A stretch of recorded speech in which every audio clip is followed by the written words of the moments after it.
Hi, welcome to today's live. Thank you for joining us. I say us because there will be two of us hosting today's meeting. I'm Magda. I live in Spain and I prepare soldiers from different NATO countries for the STANAG and JFLT exam. And my special guest today is Małgorzata Mazurek, aka STANAG expert, who is going to join us right now. Let's invite her.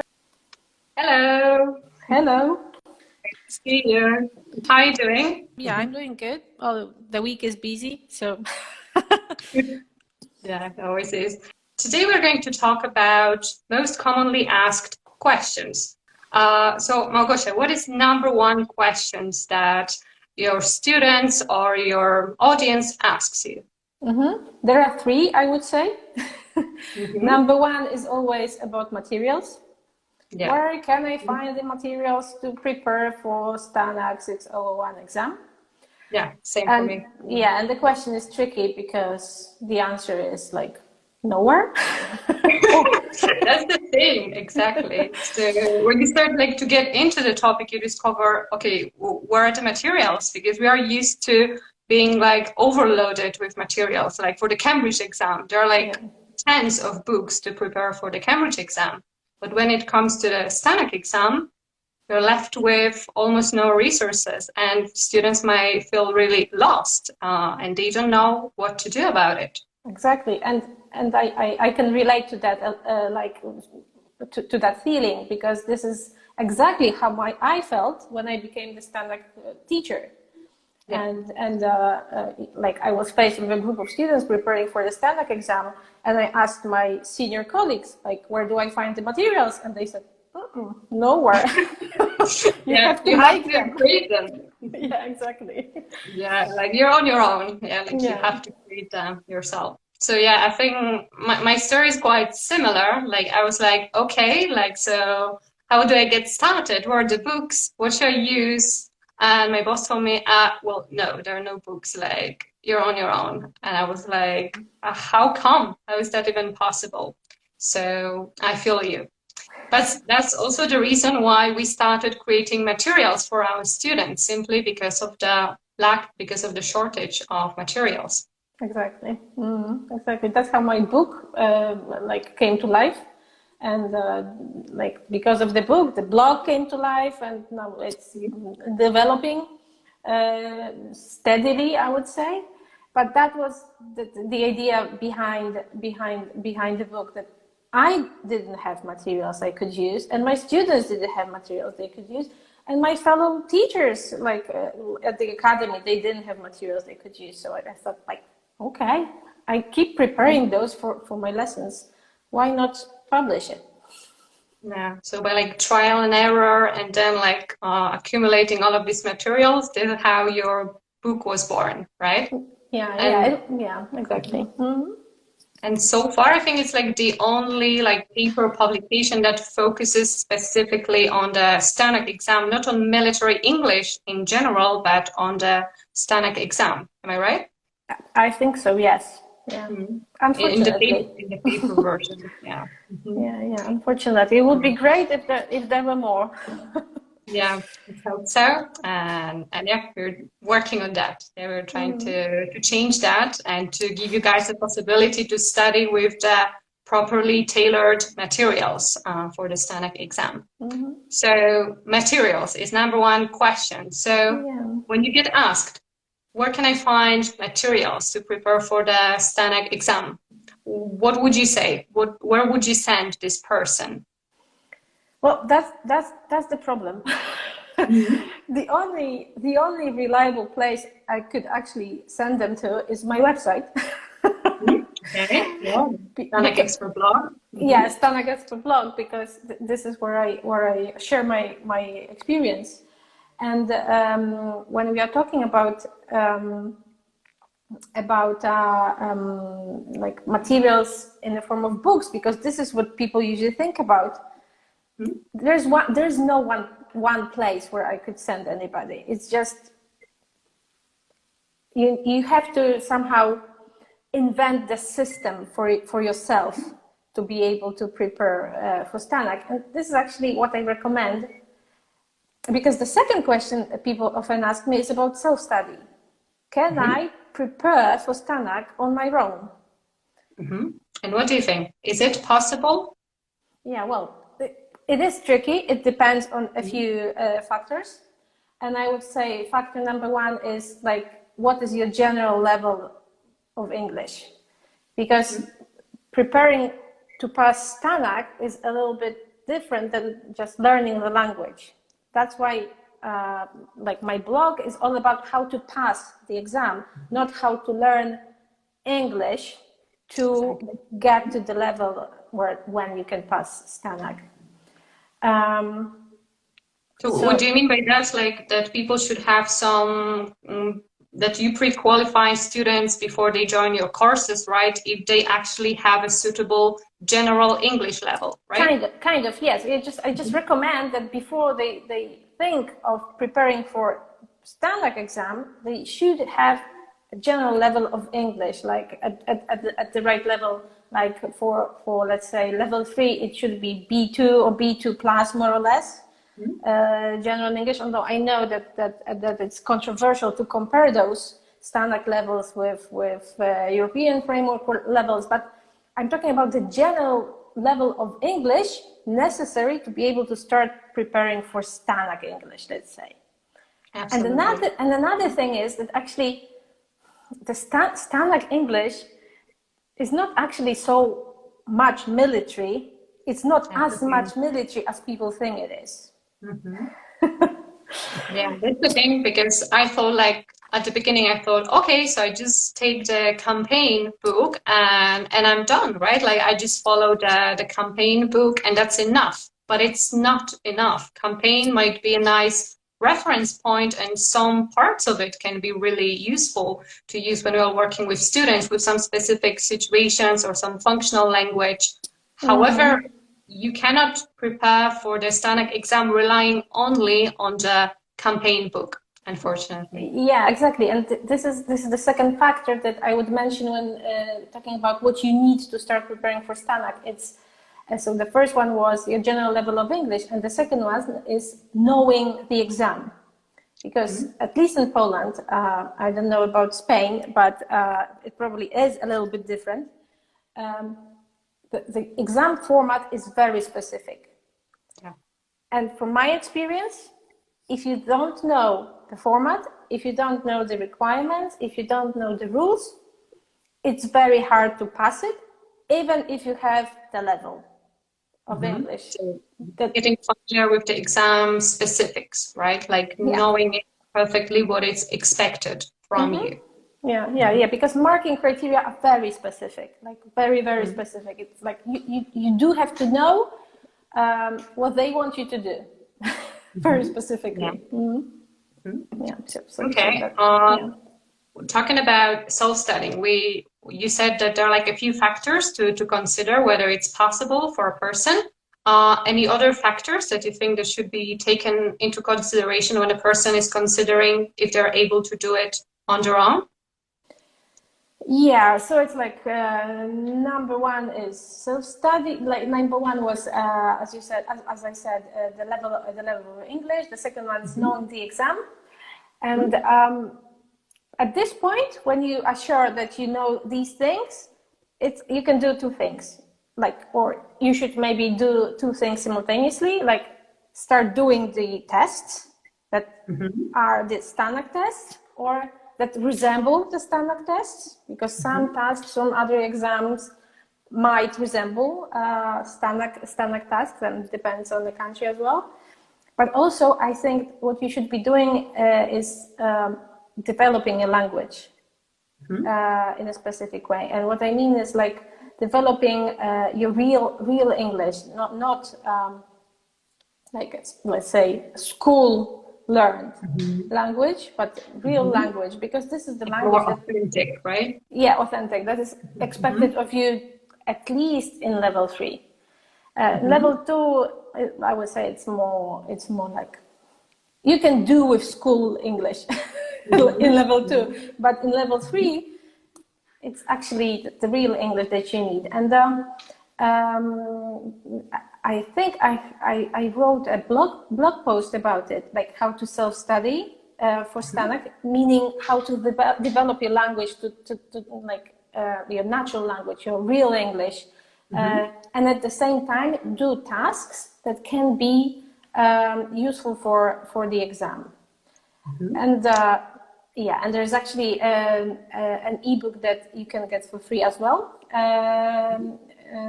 which tells you step by step what you can do, and it gives you the types of exercises that you can do yourself at home using materials available online. And by materials, I mean articles in newspapers, blogs, YouTube, or whatever you can find on the internet.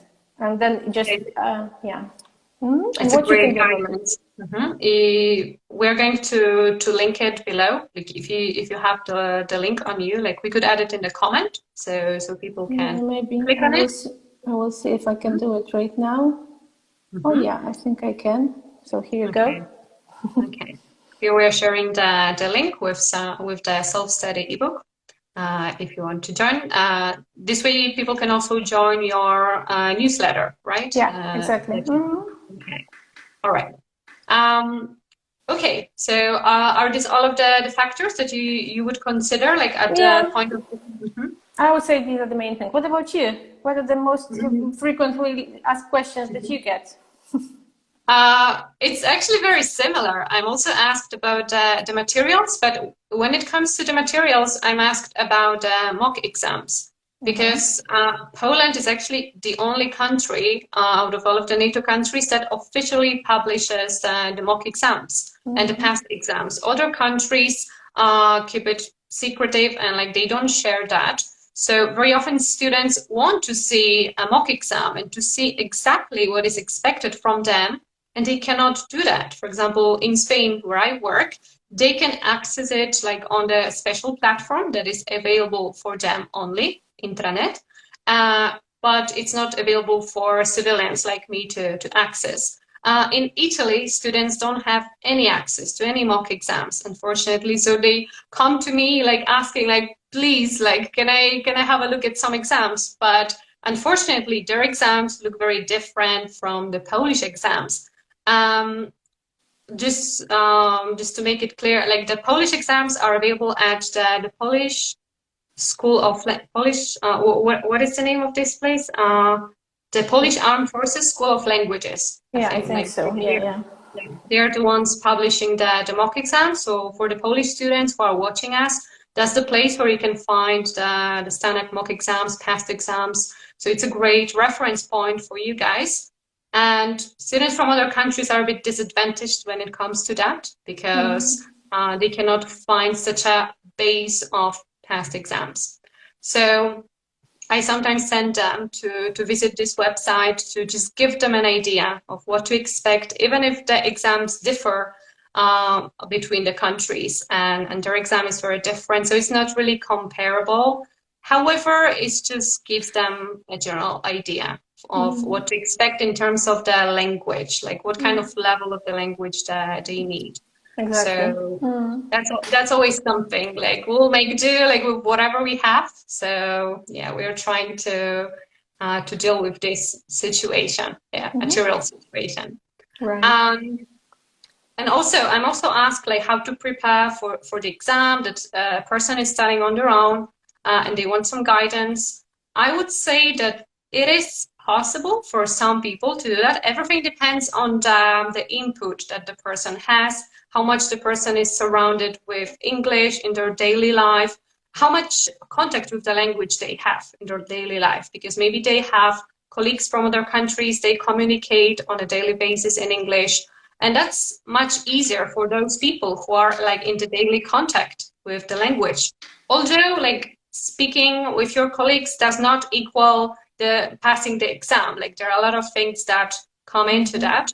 However, it might be really helpful because we have this exposure element covered. So I would say that's something to consider, how much contact with the language a person has.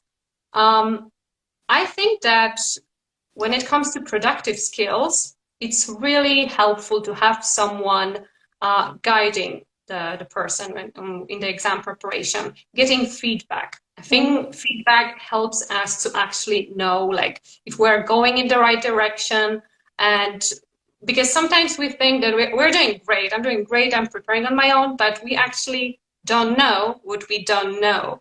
And a person who is trained in that will really help us easily. So I would consider classes, even like a few classes, just to make sure that we are on the right track in the preparation process. Whether it's writing feedback or speaking, just to warm up before the exam, maybe just some feedback on the briefing or a specific task. So it's always helpful to know whether you're doing well or there are some things that need to be fixed. So Exactly. I would consider those aspects. That's exactly what I wanted to say, that actually maybe even I think that writing is the trickiest, right? So in speaking, you could possibly even record yourself and somehow it can help. And with writing, I think feedback is really useful. And as you say, that's what I usually do. I don't do like language teaching anymore. What I do is more like exam coaching.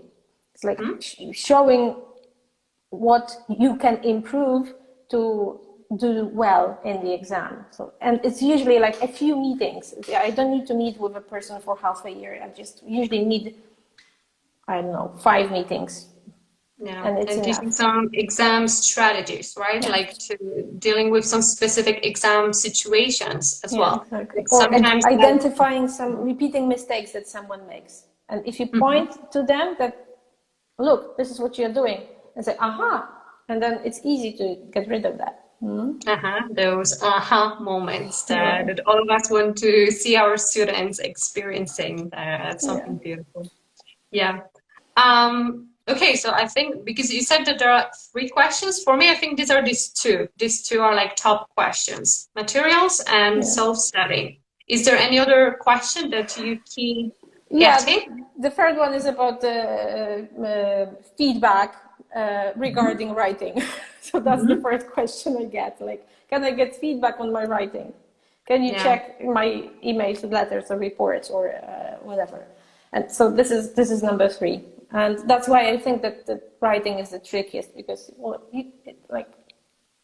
it's really hard to check your own writing. I can give you some tips on where you should look, but still, as you said, you don't know what you don't know, right? And like the extra pair of human eyes, like especially trained like for the exam style type of writing, it's really helpful. And there are some tools that students sometimes tell me that they're using, like Grammarly, to correct their writing. But honestly, I don't think it can do even like close enough job as the teacher's eye, especially like the teacher who knows the exam specifics. Grammarly is like a good spell checker. It can give you some tips on the clarity. However, it's incomparable, especially like the software does not know the exam tasks. And sometimes the types of mistakes are not even related to the language. It's what you were discussing in your series on YouTube about mistakes related to logic, right? Like, for example, this is something that a software is not able to catch, but a person, an examiner or a teacher is able to see that, the lack of logic in the argumentation. Exactly. Yeah. So I think I can agree on that. And if there is anything that you would like to add to this part, feel free, because I wanted to move to the questions part, the ones that we were asked. Let's move to the questions part. Sure. So I think one of them we have already covered, because it was about the campaign book, if it's the best course book to prepare for the STANAG exam. And we already said that it can be used like as one of the materials that you use, but not like one and only resource that you use. And we have the other 3 questions. One is from a student who is taking the exam this week, and she was asking for some last-minute tips on writing, and she's preparing for the level 2. What would be some last-minute tip that you would give to a student who is taking the exam this week? I have 2. Ooh, okay. Tip number 1 is don't study the night before the exam. Oh, yeah. Go for a walk. Meet with some friends. Late. Yeah. Go to sleep early. Just clear your head. Be fresh and as relaxed as you can be before the exam. And it might sound funny, but I think it's crucial, actually. And it's often overlooked. People concentrate okay, I have to use this last hours to the maximum, and they study 4 hours and they end up being exhausted instead of being fresh in the morning. It's better to have a good night of sleep and properly rest.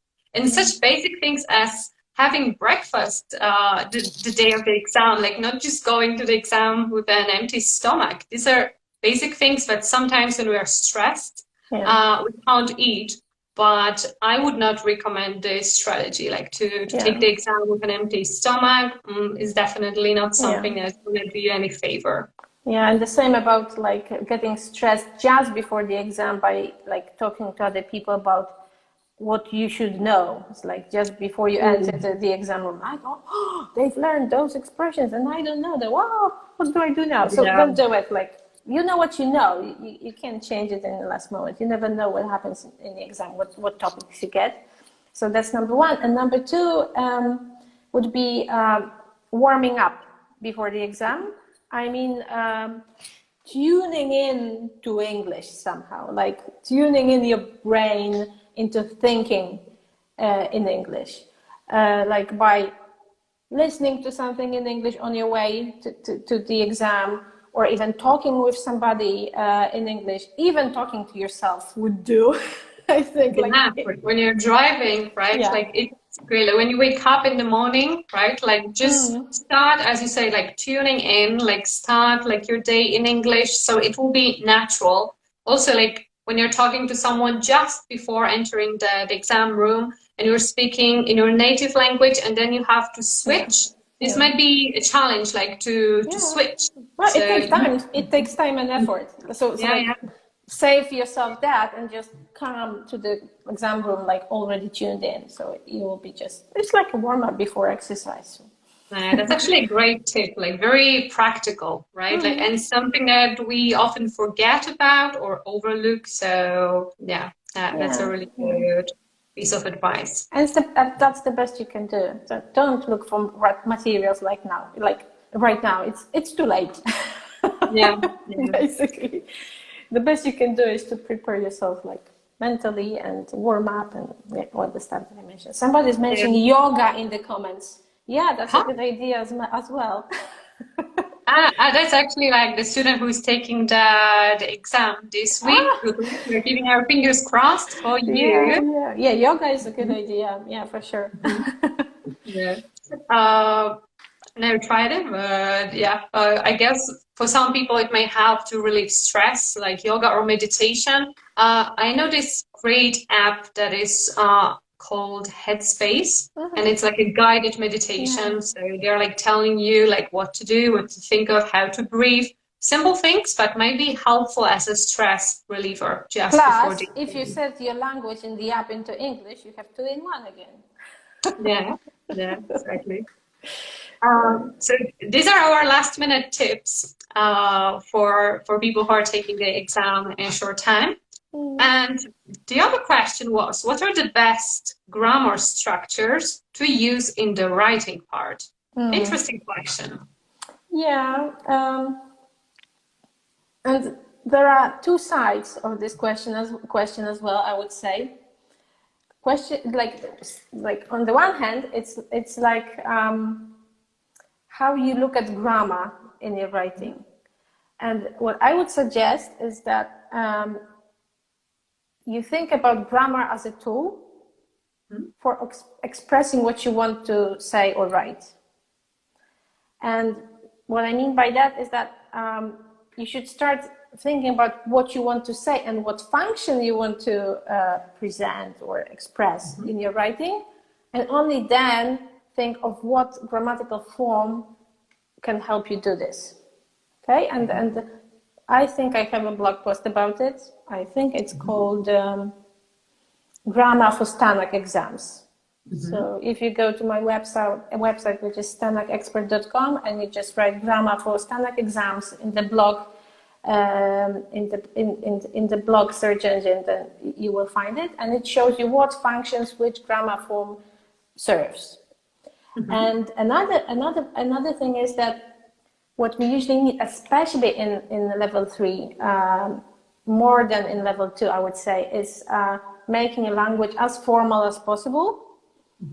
And this is where you can use grammar to do that. So what I would recommend, if you want the specifics, is passive voice, which makes your text like impersonal, like it makes it formal and impersonal, right? Like it allows you to avoid saying "I think," in my opinion, because you just say it impersonally. But don't like distance yourself like from those. Yeah, exactly. But please don't overdo passive. Like overdoing passive is a disaster. It's like it's unreadable. Yeah. Okay. So just so that's one thing. Going into extremes is never a good idea. So keep it cool. Yeah. Actually, I would say in real life writing, I would avoid passive voice. Because like I think that the general world trend in writing and in English is to simplify. So that's the future of writing in general. Well, but exam is an exam. The changes in exams like come more slowly than in real life. So we have to think about that as well. And what is important also is using complex sentences instead of simple ones. That's a big difference between level 2 and level 3. In level 2, simple sentences, and by simple sentences, I mean sentences with one verb, one main verb. In level 2, they are okay. And in level 3, actually, not really that acceptable. So what I mean by or it would be also a good idea to vary the sentence length, like not just. Because again, we can go into extremes with that one. I have seen the paragraph length sentences, which is also not a good idea. Like guys, don't write paragraph length sentences, because this is a complete disaster to make it like overly long.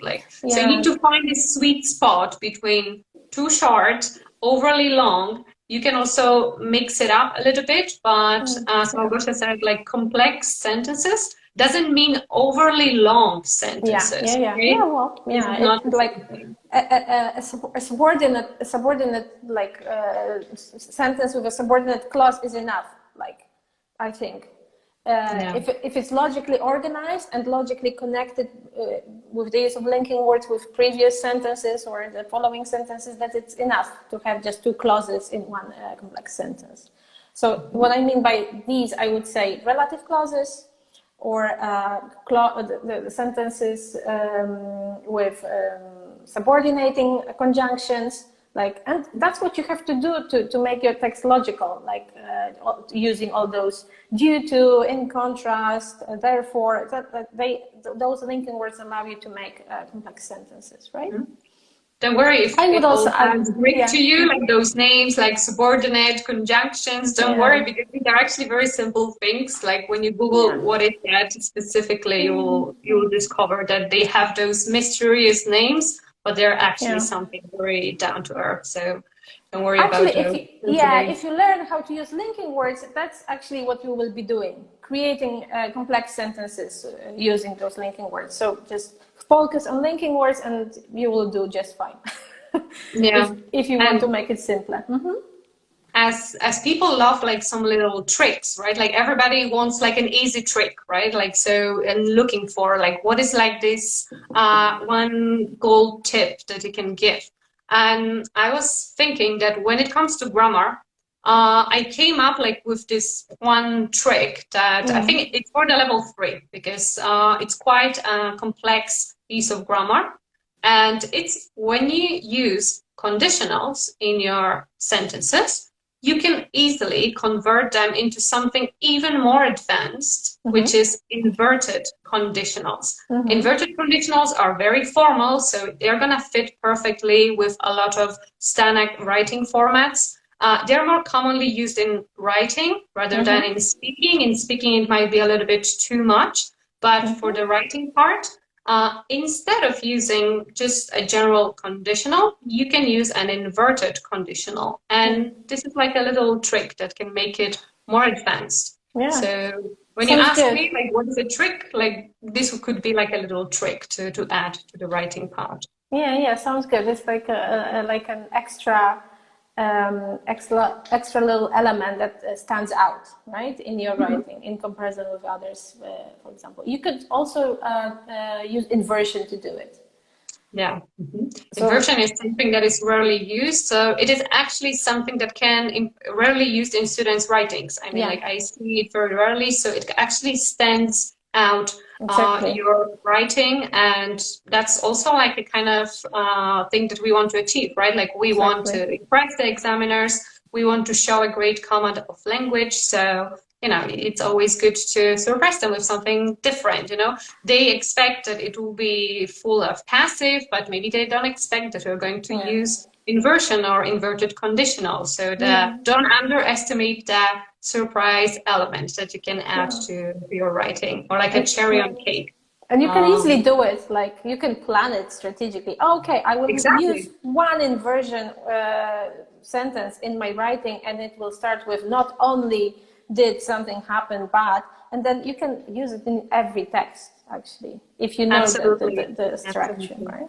Yeah, I'm all about planning, and also planning strategically the grammar that you want to use in a particular type of writing. So not just the content, but also the language, which includes the grammar structures. Some types of writing are more natural to use certain types of structures. So you can actually plan it in advance, what type of structures you would like to incorporate in your text.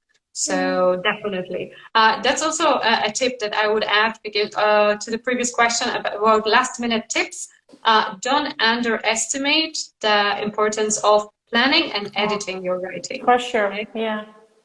Because very often students say like, you know, I would just go with the flow, you know, like I will just write whatever comes to me at that point, and that's a recipe for a disaster, actually. Oh, exactly. I wanted to say exactly that. Recipe for disaster, yeah. Yeah, it is, because going with the flow is great in real life when you're being spontaneous, but exam is not a place to do that. So you don't have time for that during the exam. So yeah, I would add this: plan and edit your writing. This is something that will prevent you from losing points, and that's something that is very often like rushed and not given enough importance. So also for all of you who haven't developed yet the habit of planning. That's something that you should address. You should develop a habit of planning your writing. Totally. Okay, I totally support this point.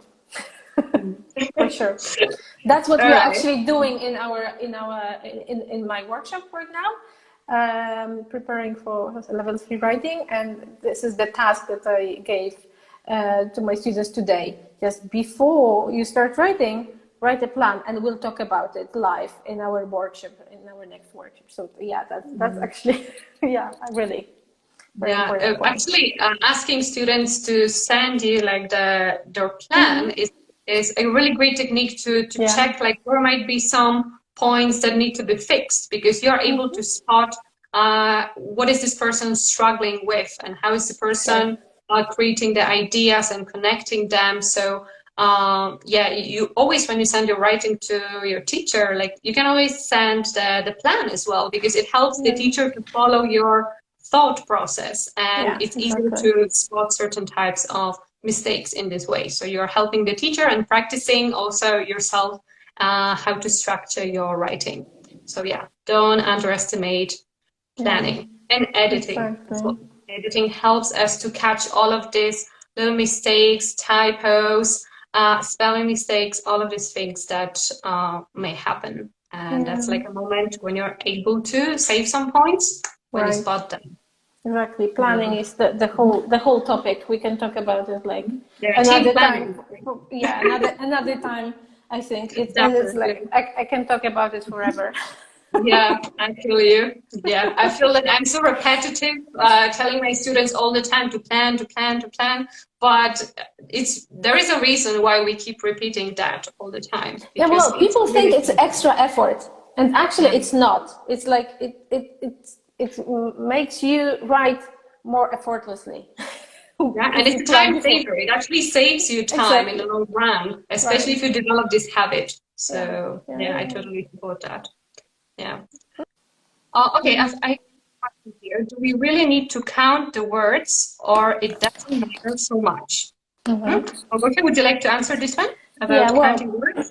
As far as the Polish version of the exam is concerned, there is the minimum number of words limit, and actually, I got this question like yesterday, 2 days ago. So yeah, it is also a frequent question, and a good question to ask. So you need to check if you are not below the minimum number of words limit, but I would say that if you follow the instruction closely and if you cover all the points from the instruction for a particular task, then it doesn't matter so much. Nobody would count the words. I think the examiners would maybe think of counting the words if you missed a point, if there was something missing from your text, or it was really like, if you looked at it, it was really short and looked too short, then yes. But in reality, like in general, nobody would count the words. So just if you cover all the points, I would say that's enough. You don't have to have 120. If you have 119, it doesn't matter. And there is no upper limit on the other hand, so you can write as many words as you want, but I wouldn't recommend going to extremes again. Yeah, and for example, when it comes to a memorandum, the whole purpose of this writing is to make it short, informative, and brief, right? Like to cover just the points that you're asked and not to dwell on it and to keep it short, basically. So if you write it like 3 times longer than it was supposed to be, this means that you're totally missing the point, because the whole point of a memorandum is to be short and brief and informative. And it's not supposed to be an essay, okay? So if you write it too long, it's not serving its purpose, okay? And it will be annoying for the examiners. They will have to read it. And they have 100 more to read, so don't do it. Yeah, yeah. And I think that Polish exam is like the only one where students actually have to do the exam in the paper form. In other countries, it's computer-based. So when we were talking, Małgosia said that she asks her students to actually do the writing on paper. Can you tell us why? Do you think it's something that can be beneficial for students, for the Polish students? Yeah, well, if you are taking the exam on paper, then it's good to practice, especially as we don't write on paper so much anymore in real life. So it might be a good idea to practice a little bit again. Yeah. And it's important also to organize your text on paper clearly, like so that it's really readable, and you show clearly where your paragraphs start and finish. Well, it's a good idea to practice doing it. So that's one thing. And another thing is that if you write in a word processor, then well, you have different sorts of corrections going on automatically. So well, you are not learning because the computer does it for you, it corrects it. So you have no chance to notice that you've made a mistake, and maybe it's a mistake that you do habitually, and you don't even know because the computer corrects it for you, and it won't be corrected in the exam because it will be on paper, right? Yeah.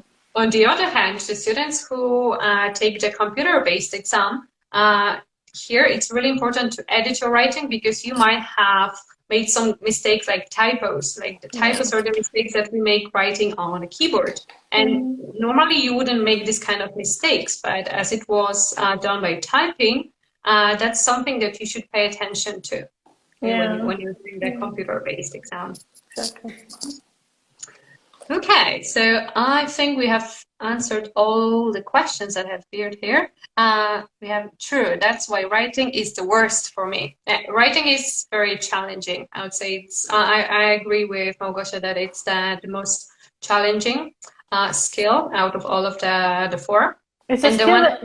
It's a skill in its own. It's like either you writing is easy for you, like in whatever language, or it's not. So it's another aspect, right? Yeah. Right. So I think we are going to wrap it up.